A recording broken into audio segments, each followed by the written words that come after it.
Baiklah, Assalamualaikum warahmatullahi wabarakatuh. Apa kabar nih teman-teman semua? Semoga kita dalam keadaan sehat dan selalu dalam lindungan Allah Subhanahu wa Ta'ala. Amin amin ya Rabbal alamin. Jadi pada kesempatan kali ini saya Tasya Failandini akan memberikan sebuah hal dan sedikit tips cara untuk bisa berdamai dengan diri sendiri. Teman-teman di sini udah pada bisa belum untuk berdamai dengan diri sendiri? Jujur saya sendiri pun masih sulit untuk bisa berdamai dengan diri sendiri. Dalam hidup ini ada banyak sekali masalah yang datang silih berganti. Entah itu hal-hal yang tidak sesuai harapan, rasa kecewa, rasa penyesalan, rasa amarah yang membuat kita malah merasa stres dan tidak bahagia. Kondisi tersebut membuat kita malah menyalahkan diri sendiri atas semua hal yang terjadi dalam hidup. Padahal masalahnya itu bukan ada di diri kita, tapi mungkin salahnya dari orang lain, tapi kita menyalahkan diri kita sendiri.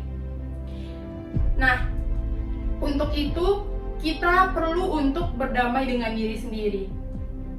Kita tidak boleh terlalu fokus melihat kekurangan-kekurangan yang kita punya.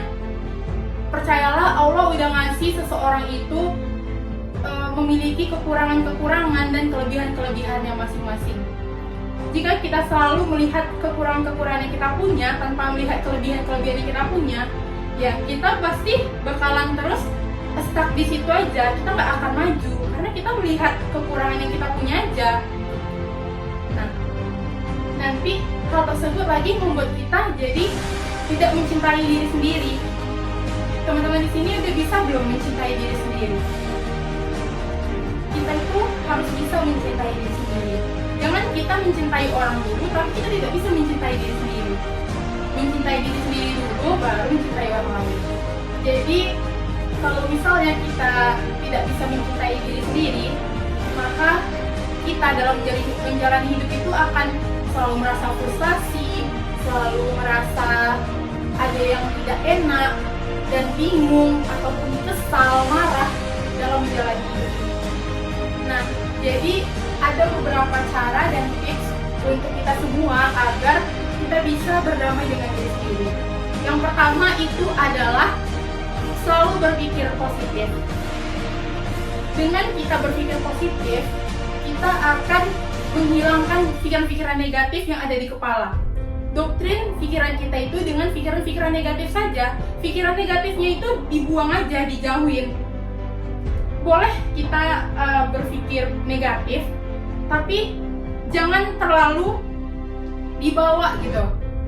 Jadi doktrin pikiran dengan pikiran positif. Nah, yang kedua adalah bisa menerima masa lalu atau move on dari masa lalu. Mengapa begitu? Karena jika kita bisa menerima masa lalu yang menyakitkan itu, maka akan mudah kita dalam menjalani hidup. Ya, kalau kita nggak bisa menerima masa lalu, ya gimana caranya kita mau maju? Kita bakal stuck di situ terus, nggak ada kemajuan.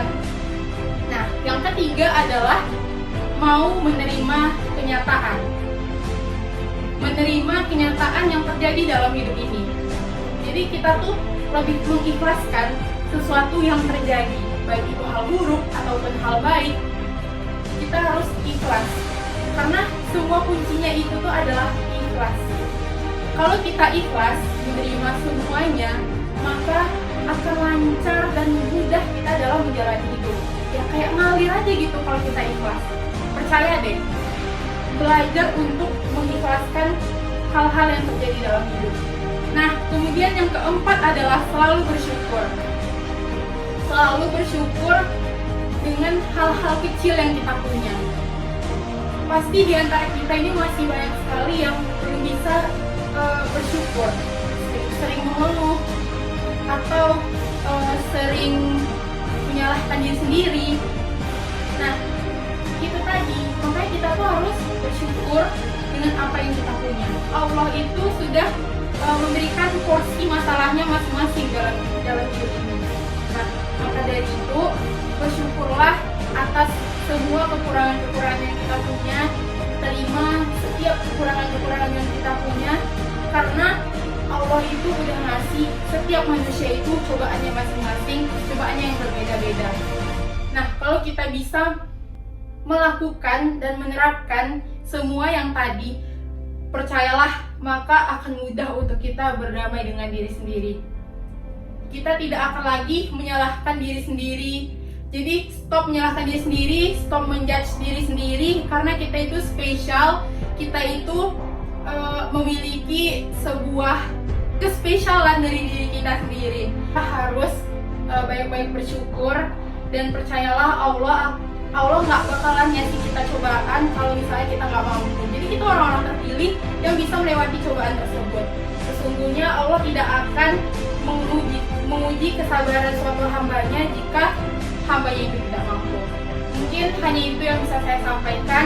Sekian dari saya pamit undur diri. Assalamualaikum warahmatullahi wabarakatuh.